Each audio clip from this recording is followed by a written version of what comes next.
Alright, this video is just a review of transformations of parent functions. Alright, it's always good to start with a sketch or a mental picture with the graph of the parent functions that you've already known, so this is just review. So y equals x line, that's linear. Remember, that's just your parent function of a line. Y equals x squared is your parent function of a quadratic. So it looks like that. A cubic looks like this. A square root. If you recall, it starts at 0, 0, and it curves this way. It's only in quadrant 1. The absolute value parent function has a v. And then the rational parent function. This one is really important with where we're going. It has two asymptotes. It has an asymptote where x is 0 and where y is 0. And then it has two L's that hug the asymptotes. Okay, they hug the intersection right there. Okay, remember these because that's where you start with each one of the graphs. So let's do some examples. Okay, a vertical shift is when a number is added or is subtracted to the parent function. Okay, nothing is happening to the x over here.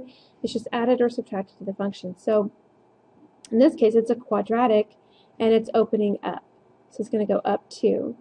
So when I graph this, I'm just going to move that vertex up 2 points and I'm done. On example 2, I have a square root function, but the minus 5 means I'm going down 5. And this is important that you catch that the minus 5 is not under the radical. It's outside the radical, which means it's changing up and down vertically. So it's going to go down 5. Alright, that's generally what it would look like. For a horizontal shift, okay, notice that the x plus 3 is in parentheses. It's also under the radical. Now, it doesn't have to have parentheses if it's under the radical. In some ways, that works as its own set of parentheses. But since the 3 is being added only to the x part of this equation, that moves it left or right. And remember, it's opposite of what you think. If it's adding, then it's going to move left. If it's subtracting, it's going to move the graph right. Okay? So on this, I know that it's adding, so I'm going to have to move, that's going to be left 3 places. So 1, 2, 3. And there's my square root curve. Over here, it's absolute value, and the minus 5 is going to move me to the right 5 places, sorry. So I move my vertex 3, 4, 5 to the right. Okay. Now, what you're going to do today on the assignment you have, this is what I want you to do. Identify the parent function first. Describe the transformation in words. So write out the changes that are happening and then sketch the graph. So I have an absolute value function. And I need to notice, what is the minus 2 going to do? Well, it's happening only to the x, so that means it's going to move to the right 2 units, and it's going to go down 5 units. So I need to go 1, 2 units to the right, and down 5. 1, 2, 3, 4. Okay, and it's an absolute value, so it's going to maintain that shape.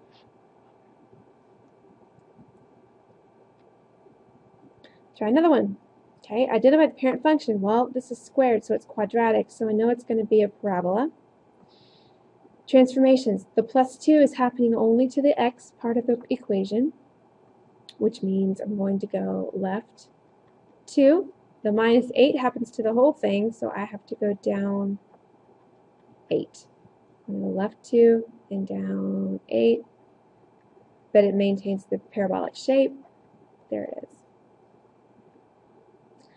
Alright, look at this one. What's the parent function? Okay, this is a rational function with those asymptotes. Okay, don't forget the asymptotes.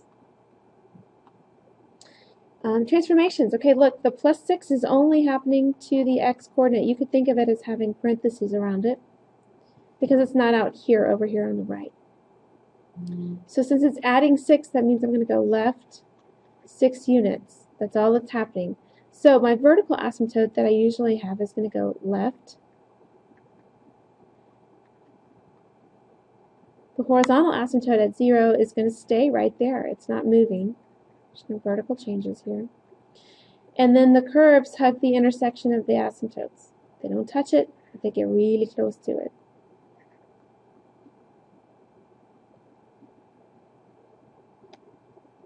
All right, let's try this one. A square root function. Notice this 1 is only happening to the x, so that means it's going to move to the right 1, and it's going to move up 4 units. Okay, so right 1 and up 4, and it's a square root, so it's going to take that shape. That's all there is to it. But on your work, I want you to make sure to describe it in words and then sketch the graph. Write the equation, describe it in words, sketch the graph. Alright, on your own, I want you to try this one. List the transformations and sketch the graph.